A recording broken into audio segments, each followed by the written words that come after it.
For those not so familiar, what exactly is the Sustainable Finance Taxonomy and how is it going to be used? Yeah, so a Sustainable Finance Taxonomy, I like to talk about it, it's like a common language system or definitions. Other people talk about it as a dictionary. Really what it does is it creates a common language for financial institutions, Australian businesses, even the Australian public, to understand when we talk about sustainability, when we talk about financing or lending to products and services that drive a certain sustainable outcome, they're all sort of talking the same language. And this is really important for credibility, for confidence in the market, and to sort of avoid things like greenwashing. And that's exactly what it's going to be used for. It really just is a helpful tool for everybody to start to think about when they want to make investments or they want to provide lending or products or services, or even for businesses that want to sort of think about their forward plans and how they want to capitalize on the green opportunities. There is this identification of opportunities and a common language system to help them do that. And that initially covers 6 priority sectors. Yes.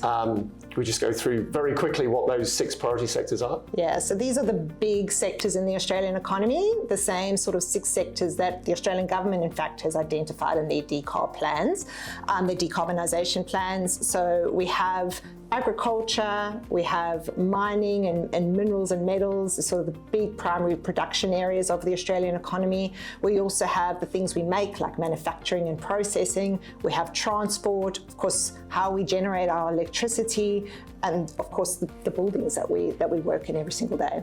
Conscious that mandatory climate-related financial disclosures were implemented at the beginning of this year for a certain group of large organisations.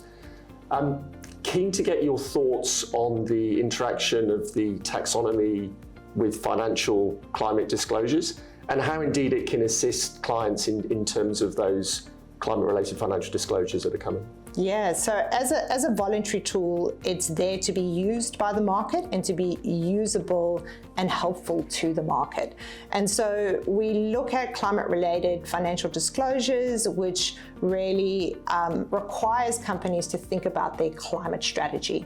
And taxonomies are just supportive in that, because what they do is they provide a huge scope of opportunities for businesses that are operating in the sectors that are covered by the taxonomy to think about, how do I identify my climate-related opportunities? Here is a key framework that is going to help me to do that. How do I plan my transition and do my transition planning? How do I identify key investments that I need to make to get on that journey of transition? Again, here's a taxonomy that's going to be helpful. So it really is complementary and supports financial institutions and businesses on their journey with climate-related disclosures.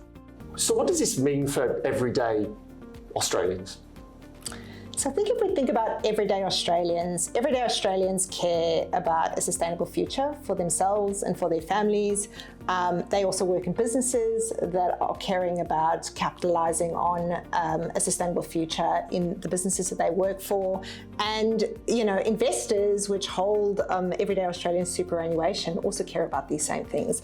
So again, what a taxonomy really just does is create credibility in terms of green claims, so that everybody, whether it's the person on the street or the products that they're buying or the businesses that they're working for and the investments that they're making, that when we're actually talking about investments or green things, that it's true and it's credible. So it's that common language that just helps everybody have confidence that we're moving forward in the right direction.